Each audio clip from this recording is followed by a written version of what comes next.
Olá, turma, tudo bem?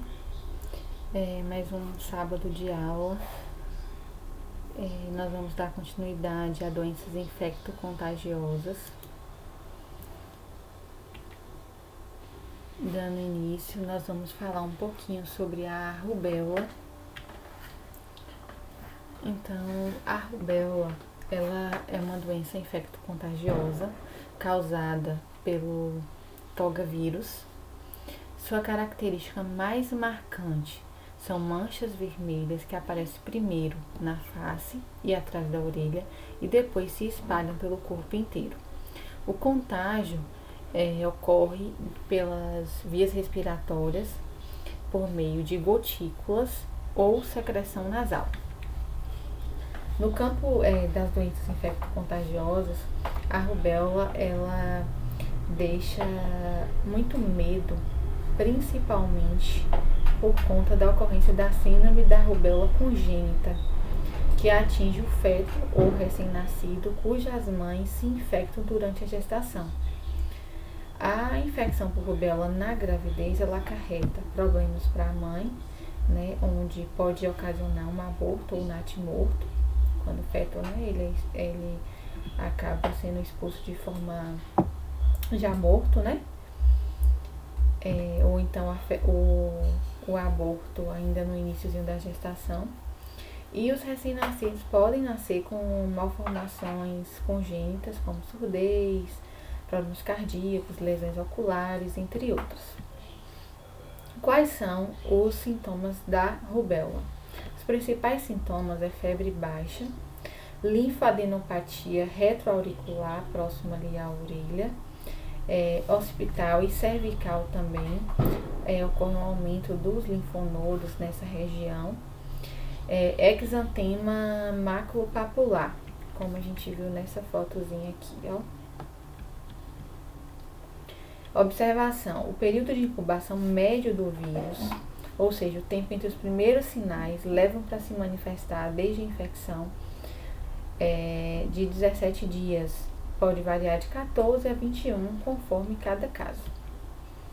O diagnóstico é basicamente de exames laboratoriais, disponível na rede pública em todos os estados, para confirmação ou diagnóstico de casos com a titulação de anticorpos IgM, que vai mostrar se a pessoa está no momento, ou IgG, que mostra, né, se a pessoa já tem anticorpos, se já foi infectada pela rubéola anteriormente. A transmissão, como eu falei no slide anterior, ocorre diretamente pessoa a pessoa por meio de secreção nasofaríngea, ao tossir, respirar, falar, né, por meio de gotículas que acabam sendo liberadas ali no ar. O período de transmissão é de 5 a 7 dias antes e depois do início do exantema, que é aquela erupção cutânea que nós vimos na foto anterior. De acordo com o Ministério da Saúde, o último caso confirmado de rubéola no país ocorreu em 2008, em São Paulo, e de 2012 a 2015 foram notificados 16.739 casos suspeitos de rubéola, mas todos foram descartados. Não encontrei dados novos. O tratamento, ele é sintomático, não existe um tratamento específico, onde se trata com antialérgicos, analgésicos, para diminuir o desconforto, aliviar a dor de cabeça, a febre, né? Um antitérmico para febre, e os analgésicos para dor no corpo e dor de cabeça. Recomenda-se repouso. A criança que nasce com rubéola, ela pode transmitir o vírus por até 1 ano, por isso ela deve ser mantida afastada, né, de outras crianças e de gestantes. Como se previne? A principal forma de prevenção da rubéola é a vacinação, através da tríplice viral, que protege contra 3 doenças, sarampo, cachumba e rubéola, e da tetra, que são 4 doenças, sarampo, cachumba, rubéola e catapora. Vocês vão ver, né, essas vacinas de formas bem detalhadas na aula seguinte, onde vai ver sala de vacina e também cada vacina de forma específica. Tá? A professora Vanessa vai estar conversando com vocês. Uma aula bem interessante. Como a grávida ela não pode tomar vacina tríplice viral, ela pode se proteger por meio das pessoas vacinadas à sua volta. É o caso que a gente chama de vacinação de prevenção coletiva, que a gente reforça essa questão, que a vacinação ela vai muito além de uma proteção individual. A rubéola, a gestante, no caso, ela pode ter tomado antes, né, a vacina, mas caso não tenha tomado, é uma forma, né? Sarampo, essa imagem a gente vê a imagem, né, de uma pessoa com sarampo. O sarampo é uma doença também infecto-contagiosa grave, causada por um vírus que pode ser fatal. Sua transmissão também é por via respiratória, tosse, fala, espirro, próximo, né, de outra pessoa. A maneira também de se prevenir é através da vacina.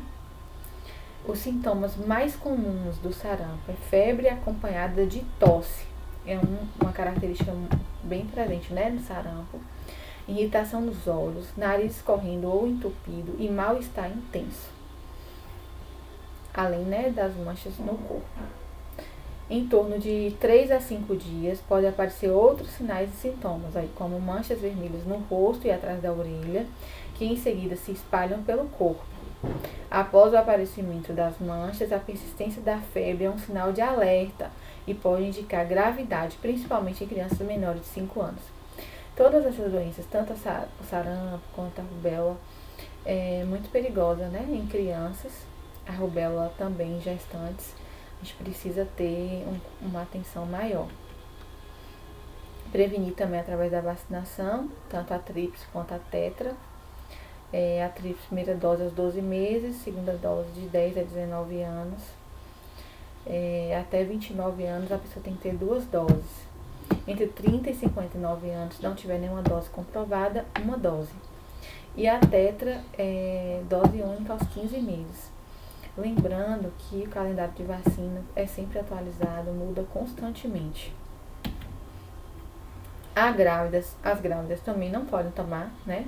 Assim como da rubéola, porque é a mesma, tríplice e tetra. Tanto para a rubéola quanto para o sarampo, é a mesma vacina. Ela é contraindicada, né, durante a gestação, porque são produzidas com vírus do sarampo vivo, apesar de ser atenuado. A gestação, ela tende, né, a diminuir a imunidade da mulher, o que deixa o sistema imunológico mais vulnerável, e por isso a vacina pode desenvolver a doença ou complicações. As complicações mais comuns do sarampo estão relacionadas às crianças e pode deixar sequelas graves e inclusive causar óbito, o óbito na criança, né? Crianças, por exemplo, os mais comuns é pneumonia, otite, encefalite aguda e morte também. 1 a 3 a cada 1.000 crianças doentes podem morrer em decorrência de complicações da doença. Adultos, o mais comum de quando o sarampo ele tem alguma complicação é a pneumonia. Parotidite, também conhecida, né, como cachumba, papeira. Ela também é uma doença de infecção viral aguda e contagiosa. Ela atinge principalmente o tecido glandular e nervoso do corpo, e as glândulas mais afetadas são as glândulas parótidas, que produzem salivas ou as submandibulares e sublinguais próximas ao ouvido. Por isso, né, que normalmente fica com esse edema, fica bem inchada essa região aqui do pescoço, de onde ficam as glândulas. A cachumba também, ela é conhecida como papeira, é uma doença universal, está presente em todo o mundo, de alta morbidade, baixa letalidade, causa pouquíssimas mortes, mas o contágio é muito fácil, né? Normalmente ela se desenvolve por surtos e epidemias. É mais comum em crianças no período escolar e adolescentes, mas também pode afetar adultos. Normalmente a cachumba ela tem uma evolução benigna e apresenta são muitos raros os casos de internação e até mesmo de letalidade, né, de morte. A transmissão também é por disseminação de gotículas ou contato direto com materiais infectados, sendo que normalmente esse contato com materiais ele é menos frequente, mas pode ocorrer, né, pelo contato com objetos contaminados da secreção do nariz ou da boca. O período de incubação é de 12 a 25 dias, sendo em média de 16 a 18. E o período que se transmite a doença varia de 6 a 7 antes das manifestações clínicas e até 9 dias após os sintomas. Então, o vírus da cachumba ele pode ser encontrado na urina até 14 dias após o início da doença. Os principais sintomas, acho que é uma característica muito, fundamental, né, dessa doença, é o inchaço e dor nas glândulas salivares, podendo ser somente de um lado ou dos dois, que é bem característico da imagem que a gente tem da papeira, né? Febre, dor de cabeça, fadiga e fraqueza, perda de apetite e dor ao mastigar e engolir. Aqui é uma imagem de uma criança com papeira. O tratamento ele é baseado nos sintomas, né, nos sintomas clínicos do paciente. Tem que ter uma adequação mais relacionada a uma hidratação e uma alimentação adequada, porque normalmente alimentos ácidos podem ocasionar dor, náuseas e até vômitos. E além disso, a higiene bucal é muito importante. Importantes medicamentos para dor e para temperatura, né, para febre. Então, analgésicos e antitérmicos. E o repouso. Aqui uma pergunta que é sempre característica, né, das aulas, se a cachumba ela pode descer.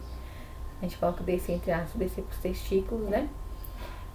A resposta é sim, que o vírus ele pode atingir os testículos nos homens e os ovários nas mulheres, provocando inflamações e sem tratamento ele pode causar inclusive infertilidade.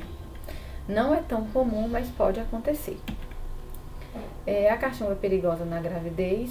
Sim, é uma doença que pode provocar aborto espontâneo, principalmente no início da gestação, né, as 12 primeiras semanas.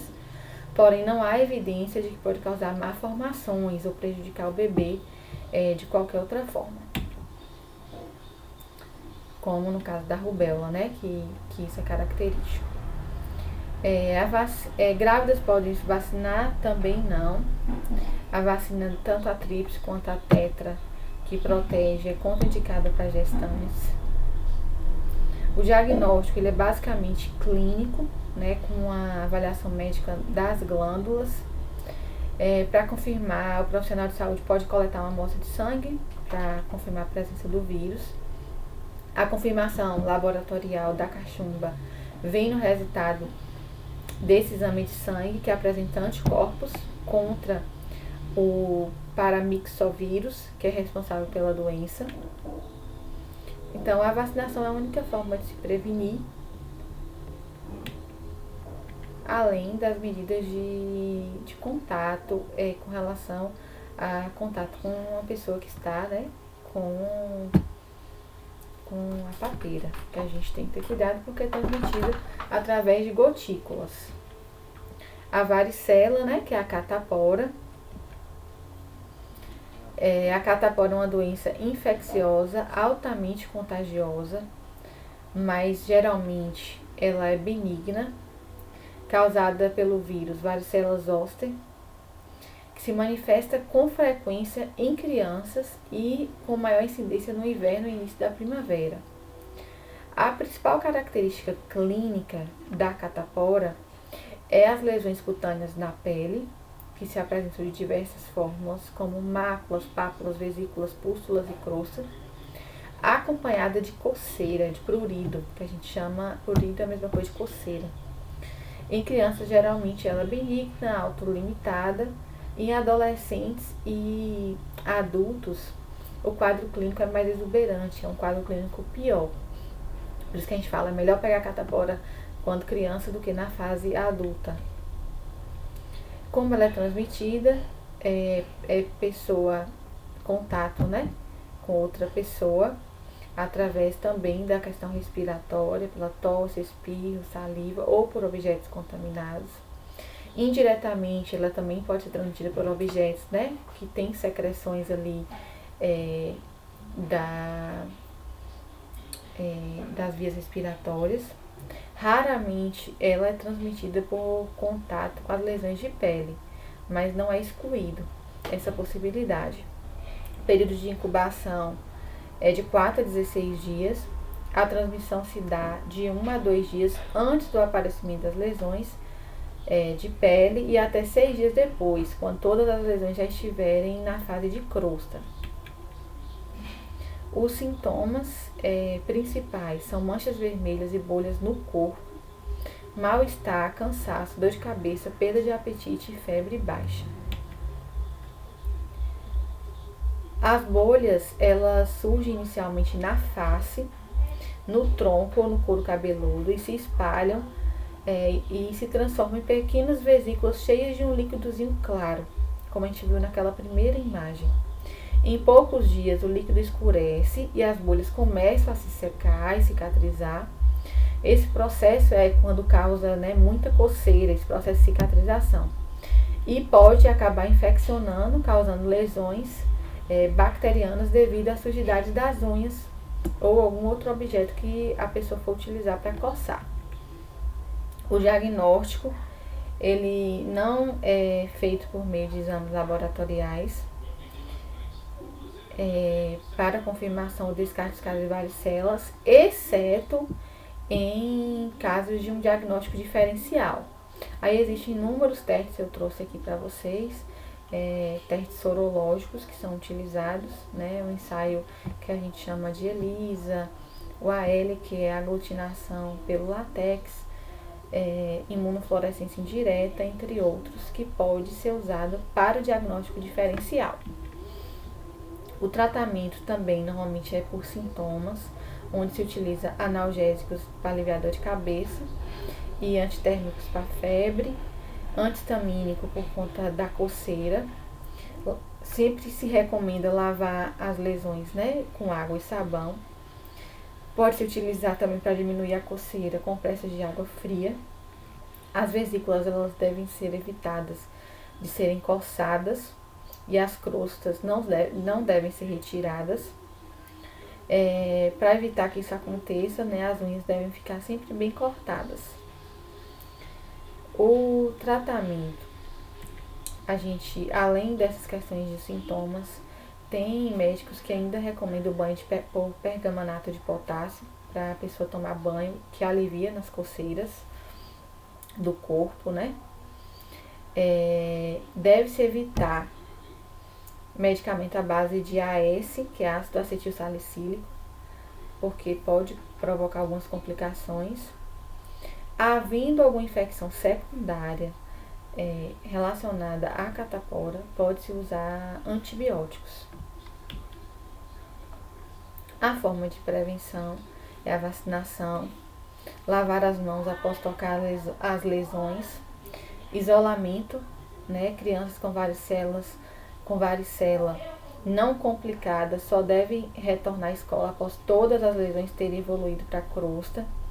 Crianças imunodeprimidas ou que apresentem curso clínico prolongado só deverão retornar às atividades após o término de toda a erupção vesicular, tiver totalmente cicatrizadas as lesões.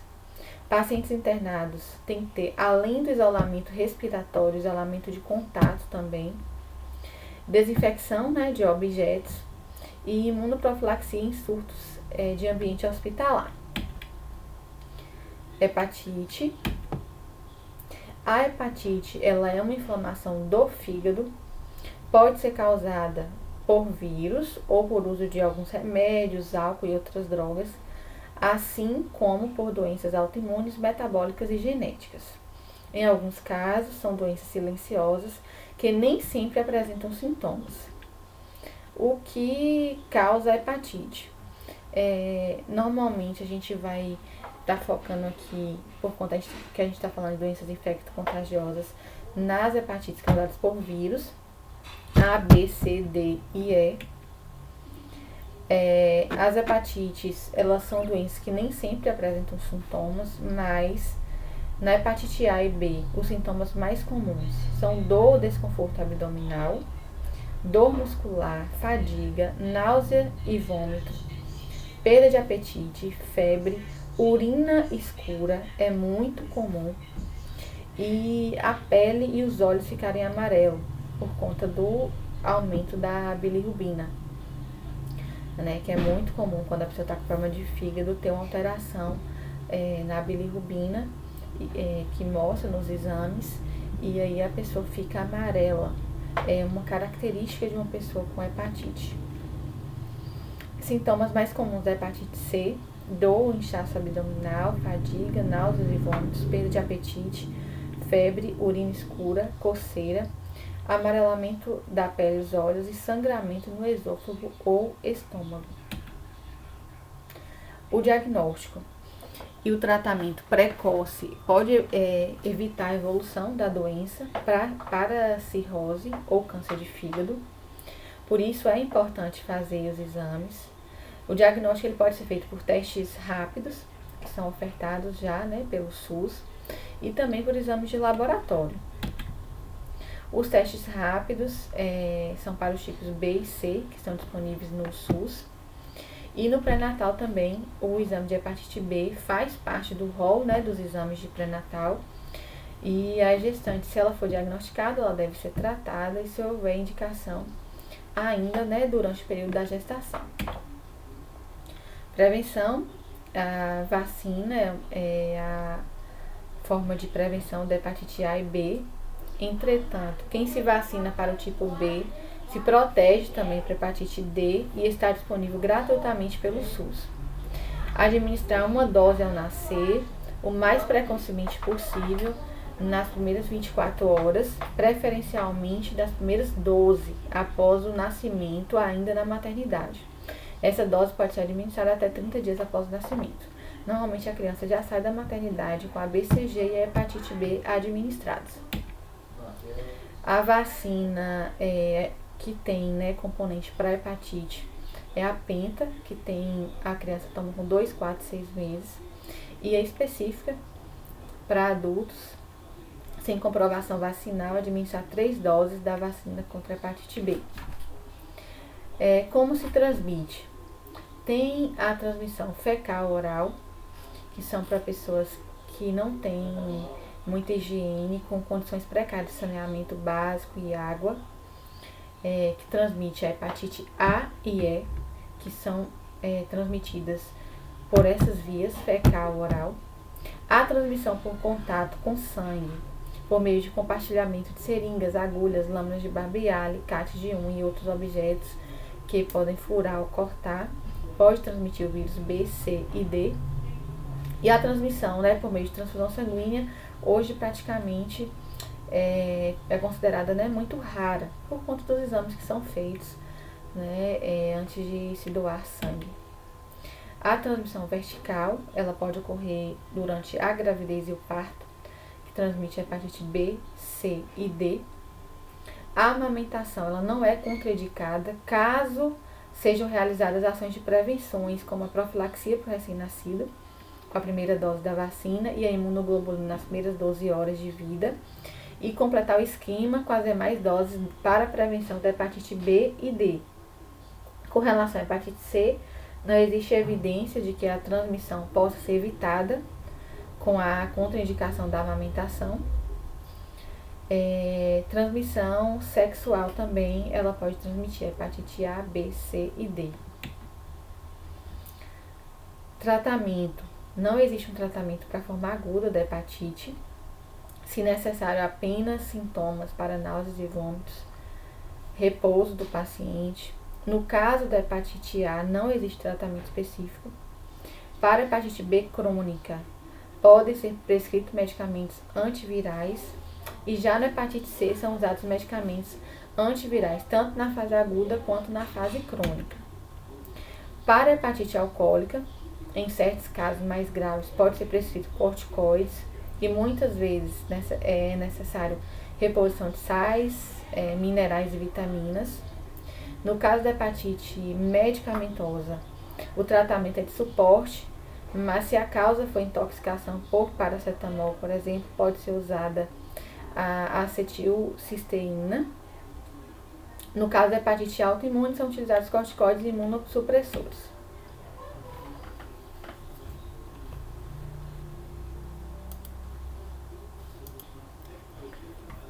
Vamos voltar aqui, falar um pouquinho sobre a febre amarela. A febre amarela, ela é uma doença infecciosa de gravidade variável, causada por um arbovírus, que é vírus, transmitidos por mosquitos, cuja o reservatório natural são os primatas não humanos que habitam em florestas e matas tropicais. Os estudos genéticos, eles demonstraram que esses vírus, eles surgiram na África há cerca de 3.000 anos e chegou no Brasil nos navios que traziam escravos para trabalhar nas minas e na lavoura, numa época em que as cidades não tinham saneamento básico e estavam infestadas de mosquitos. O resultado desse encontro do vírus da febre amarela com os mosquitos urbanos trouxe trágicas consequências para a saúde da população brasileira. O vírus ele é transmitido pela picada do mosquito, transmissores infectados, e não há transmissão direta pessoa a pessoa, então precisa do mosquito para transmitir o vírus. A febre amarela ela tem importância epidemiológica por sua gravidade clínica e por alto potencial de disseminação em áreas urbanas infectadas pelos mosquitos Aedes aegypti. É uma doença de notificação compulsória imediata, ou seja, todo evento suspeito, tanto morte de primatas não humanos, que normalmente são os macacos, quanto casos humanos com sintomatologia compatível, devem ser prontamente comunicados em até 24 horas após a suspeita inicial. As autoridades locais, no caso a vigilância epidemiológica do município, e aí as medidas devem ser tomadas logo inicialmente para começar a investigação. Quais são os sintomas comuns? Início súbito de febre, calafrios, dor de cabeça intensa, dores nas costas, dor no corpo em geral, náuseas e vômitos, fadiga e fraqueza. A maioria das pessoas melhora após estes sintomas iniciais. No entanto, 15% apresentam breve período de horas a um dia sem sintomas e depois podem evoluir para uma forma mais grave da doença. É transmitida pela picada do mosquito, transmissor infectado. A doença ela não é passada de pessoa a pessoa, precisa do mosquito que está contaminado com vírus para picar a pessoa. Esse fato ocorre principalmente no verão, quando a temperatura média aumenta na estação das chuvas, favorecendo a reprodução e proliferação dos mosquitos, que são os vetores, e aumenta ali o potencial de circulação dos vírus. Os vetores silvestres têm hábito diurno, realizando o repasto sanguíneo durante as horas mais quentes do dia, sendo os vetores dos gêneros Haemagogos e Sabetes geralmente mais ativos entre as 9 e as 16 horas da tarde. Existem dois ciclos de transmissão, o silvestre e o urbano. O silvestre, transmissor da febre amarela, no caso, os primatas não humanos, normalmente os macacos, são os principais hospedeiros do vírus e são os amplificadores porque os vetores picam, eles e se contaminam com o vírus. Normalmente é dos gêneros Haemagogos, como eu falei, e Sabetes, que são os mais importantes aqui na América Latina.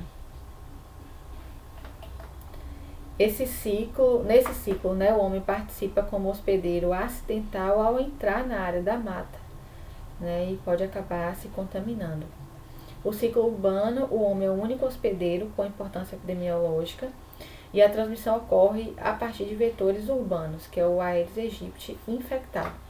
Então, os mosquitos transmissores da por meio da transmissão silvestre são outros, né? O homem pode sim ser contaminado ao entrar, né, nas regiões de mata. E tem o ciclo urbano, a gente vai ver em uma foto mais aqui à frente. Os macacos, gente, eles não transmitem a febre amarela. Eles são importantes sentinelas para alerta em região onde o vírus da febre amarela está circulando. Macacos mortos, eles são analisados, né, para detectar se tem o vírus da febre amarela, se a causa foi aquela. Então, ele não transmite o contato diretamente para o humano. Ele é um hospedeiro, assim como o humano é, dentro do ciclo de transmissão urbano. Aí aqui tá, né, o ciclo silvestre. Aí o macaco, onde o mosquito, ele pica o macaco e contamina o homem, da mesma forma como o mosquito que não tem o vírus pica o macaco e acaba tendo o vírus. E da mesma forma no ciclo urbano, só que no ciclo urbano o mosquito é o Aedes aegypti.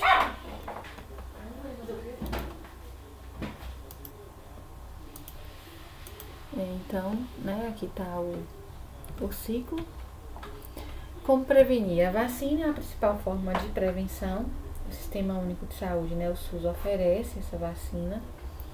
Desde abril de 2017, o Brasil adota um esquema vacinal de apenas uma dose durante toda a vida da pessoa, o que mudou, né, depois de uma onda de contaminação que teve em 2017 no Brasil.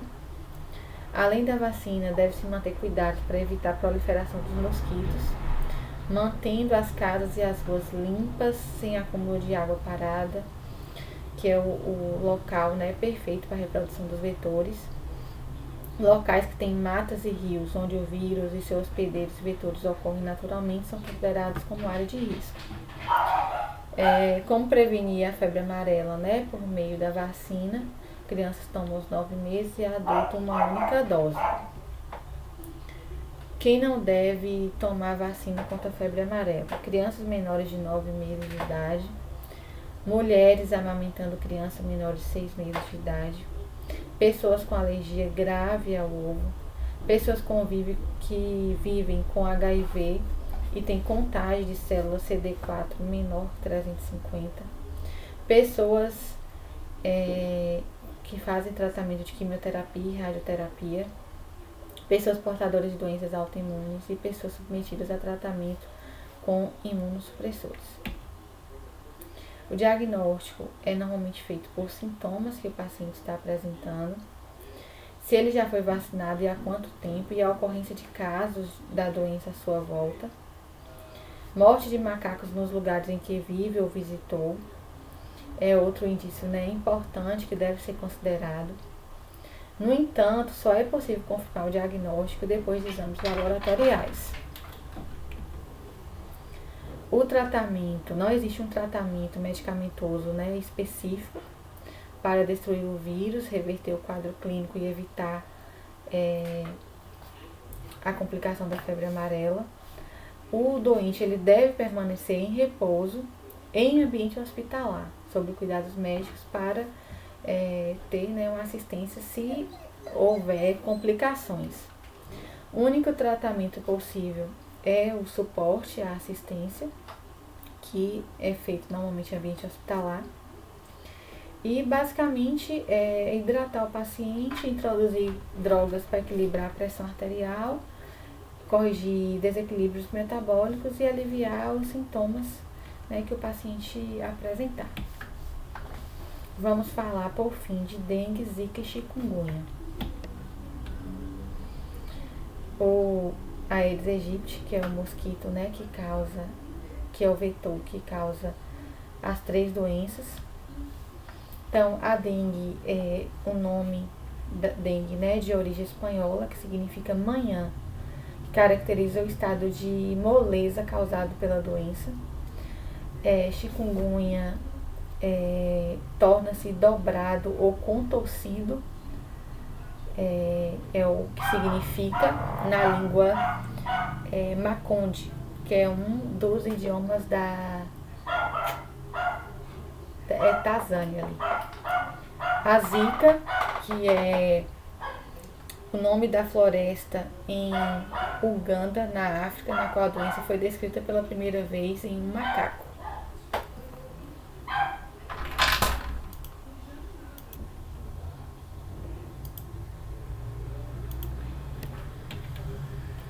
Então, tanto a dengue como a chikungunya quanto o Zika são doenças causadas por vírus transmitido pela picada do mosquito Aedes aegypti. Aedes aegypti significa em grego o odioso do Egito.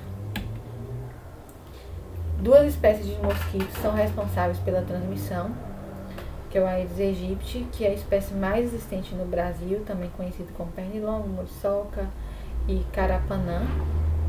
Esse mosquito também é responsável por ser transmissor da febre amarela do tipo bubano. Então, o único mosquito causa 4 doenças. E tem um outro mosquito que é o Aedes aegyptus, que é uma espécie encontrada em outros países. Origem e localização. São mosquitos encontrados em locais quentes e em países com clima tropical. Espalharam-se pelo mundo na Segunda Guerra Mundial. Em face do aparecimento global, já tem sido encontrado em países mais frios. Entre nós, os primeiros mosquitos foram notados após a epidemia no Rio de Janeiro, em 1846, em navios negreiros vindos da África. Nascimento, eclosão e proliferação. O voo do Aedes é de no máximo 200 metros, ou seja, se você topar com o mesmo deve ter nascido ali perto de você. Então, a gente precisa ter as medidas de prevenção e evitar a proliferação do mosquito. Cada fêmea origina aproximadamente 1.500 mosquitos durante a sua vida. Os ovos, eles podem ficar em locais secos por até 400 dias, esperando um pouco de água para eclodir e dando origem às larvas e insetos adultos. O Aedes adulto, ele mede em cerca de 0,5 centímetros. A transmissão e infecção. As larvas, elas se transformam em insetos adultos. Uma fêmea infectada com qualquer dos vírus, dengue, chikungunya ou zika, põe ovos infectados, ou seja, quando se transformam em insetos, não haverá necessidade de picar uma pessoa infectada para transmitir a doença. Ela já transmite automaticamente. A fêmea infectada transmite o vírus, pela picada no humano. Prevenção, combate aos ovos e larvas. Não basta jogar água fora, pois os ovos, eles podem ficar ali até 400 dias agarrados em cantos e bordas das vasilhas. Precisa ser lavado, de preferência com água e sabão. É preciso colocar emborcadas as vasilhas depois de lavadas. Os ovos dão origem aos mosquitos em até 10 dias. Então, portanto, combater aos ovos e às larvas deve ser semanal. São doenças virais sem tratamento específico. Não existe um tratamento específico. Usa-se normalmente uma analgésica para tratar os sintomas. A doença, ela é adquirida através do vírus, que é transmitido pela picada do mosquito fêmea. Ao picar uma pessoa doente, a fêmea, ela adquire o vírus e transmite, a doença. E a fêmea que já tem o vírus, ela pode depositar ovos já contaminados. E aí o mosquito, ele já vai eclodir, já vai nascer, entre aspas, já contaminado. O diagnóstico são doenças com sintomas normalmente semelhantes, se diferenciam por algumas características que nós vamos estar vendo aqui nos slides posteriores.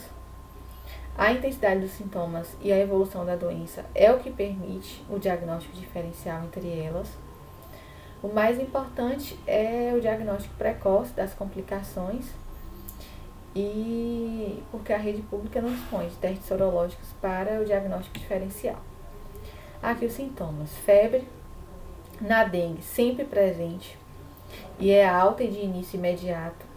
Chikungunya é quase sempre alta também e de início imediato, e já na zika é uma febre baixa.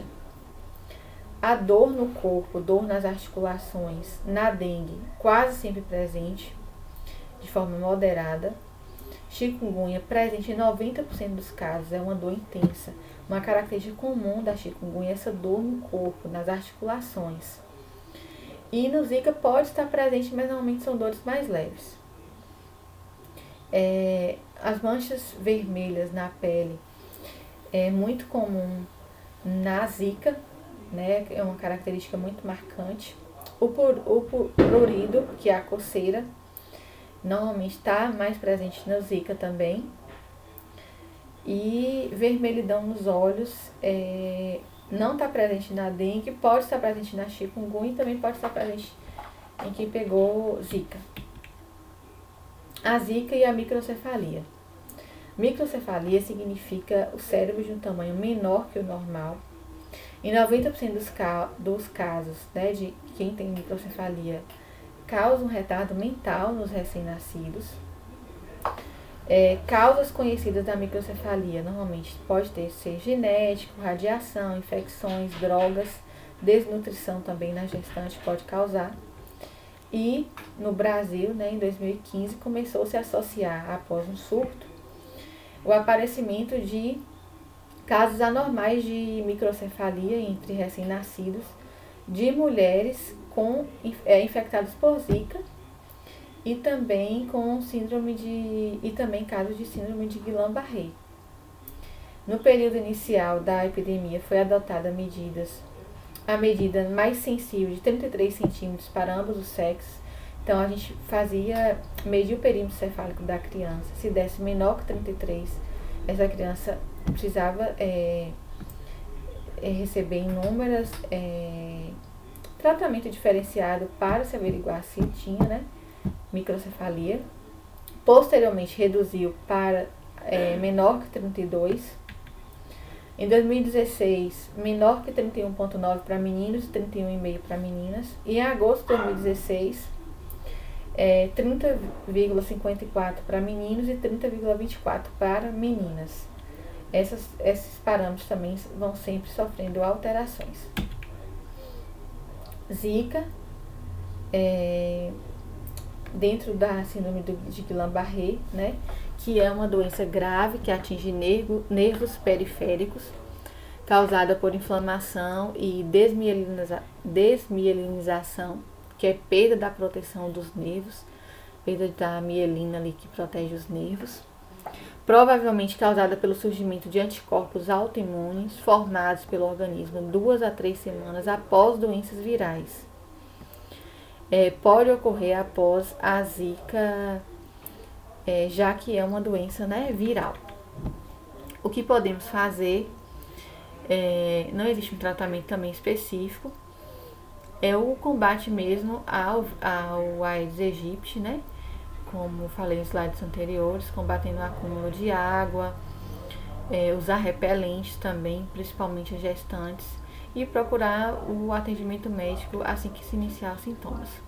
Aqui algumas atitudes para prevenir o zika, principalmente, né, em gestantes, que é usar repelente, roupas que protegem mais o seu corpo e eliminar, né, todos os tipos de forma de acúmulo de água que pode, né, proliferar ali o mosquito.